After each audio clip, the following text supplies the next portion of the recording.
จังเลย Okay.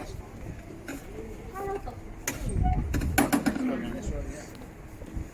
ดูดิเป็นลูกมันจะมาหน้ามือฝั่งนู้นกินไม่ได้เป็นยังไง The garden shade. Yeah.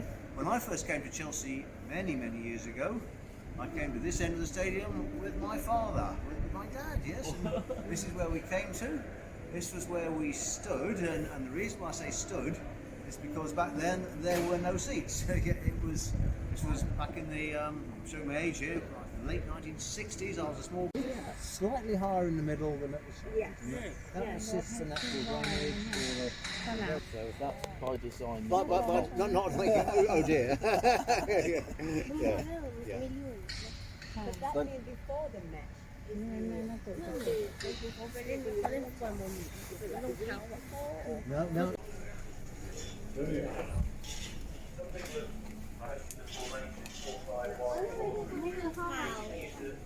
ข้าว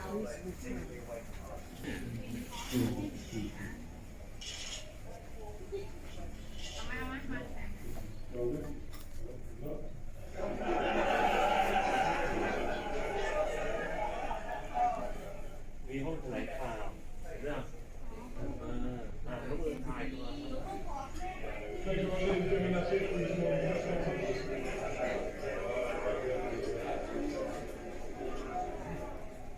Okay, this is the press room. This is where you would gather if you were a reporter. Okay, so let's imagine it's a typical Saturday afternoon in the English Premier League with our traditional 3 o'clock kickoff. You've been invited to come to Stamford Bridge to write about the match for your newspaper. You get here probably an hour, maybe 2 hours before kickoff. The first thing you see when you come through the room on that end is that servery there. There's a lovely hot and cold buffet laid out. Get some great food when you come to Chelsea. You get well looked after with a bar here as well. Of course, you've come here to work. You've come here to watch the football and to write about it for your newspaper, your magazine, your website, or whatever.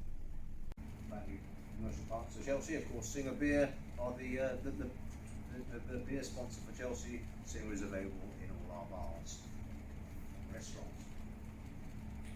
Now, I'm going to invite you in a moment to sit up here and have your photograph taken.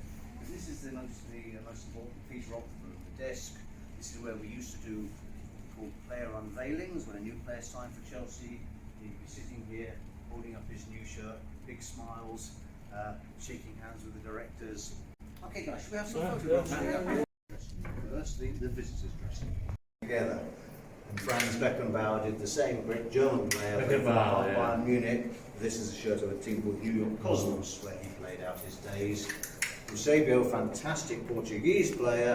They used to call him the Black Panther. He was so fine. And Puskas was a great Hungarian player. Now over here, these are players who Chelsea played in the last 20 years or so in the Champions League.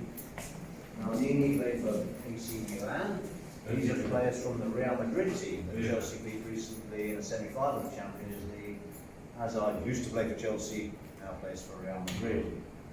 Ronaldinho, a great Brazilian player, played for Barcelona. And this guy you've all heard of, the great Lionel Messi, one of the finest goal scorers ever. Still with still with Barcelona, now plays for Paris Saint-Germain. On that wall we've got some of the greatest British and Irish players of all time. You might not recognise some of these names because they do go back a long way. I'm sure you recognise this man, David Beckham. Yeah, what a great ambassador for British football, for English football he's been. Wayne Rooney, of course. Bobby Charlton, heard Bobby Charlton? Great player of Manchester United. Now this man, no name here. Recognise the colours of this team? West Ham. West Ham, very good. West Ham United. West Ham's greatest number 6 was Bobby Moore. Bobby Moore played the captain of England when England won the World Cup way back in 1966. Long time ago, before all you guys were born, I'm sure. But Bobby Moore, was the captain of England, West Ham's greatest number 6. Sadly, he died from cancer not long after he retired. But West Ham fans of a certain age still like to wear the number 6 shirt in his memory. He was one of the greatest ever. Now these are some of the greatest Premier League players in the last 20 years or so. You may have heard of Suarez, Luis Suarez. He was once notorious for biting his opponents. Yeah, you're not supposed to do that on the football pitch, are you? Great player, De Bruyne with Manchester City, and Aguero. We get up to this end, and the lady was telling me she likes this man, Cristiano Ronaldo. Well, you recognise his name, yeah. Cristiano Ronaldo, great player with Manchester United, of course, twice. In the meantime, between those two spells with Manchester United, he played for Real Madrid and for Juventus. Whenever he comes to Stamford Bridge, Cristiano Ronaldo, incidentally, he's never scored at Stamford Bridge. We always manage to stop him scoring, which is good. He always likes to have this last peg and this last knockout in place here. Some say it's because he wants to be first onto the pitch. The real reason, he likes to be next to the mirror. Yeah, Cristiano Ronaldo, half an hour in front of the mirror before the games. That's true. We like to pretend it. Shall we go see the Chelsea dressing room? ที่ห้องนี้ดีกว่า This is a bit bigger and grander, isn't it? Yeah.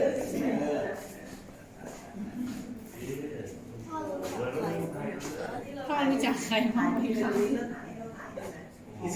Is it always the case then, you think, that the home changing room is always going to be a bit grander than the away? Absolutely, yes. I mean, back in the you do invest obviously more in your home dressing room than you want. Short period before the game, half time, and at the end of the match. So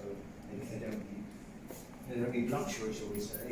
There used to be the myth about for the away dressing room, you give them a cold, drafty, unwelcoming room with need cold water and overflowing water, but it make you feel miserable. Of course, now all respect goes on, and if you do that to them, they're going to say to you, you go to them. So, yes.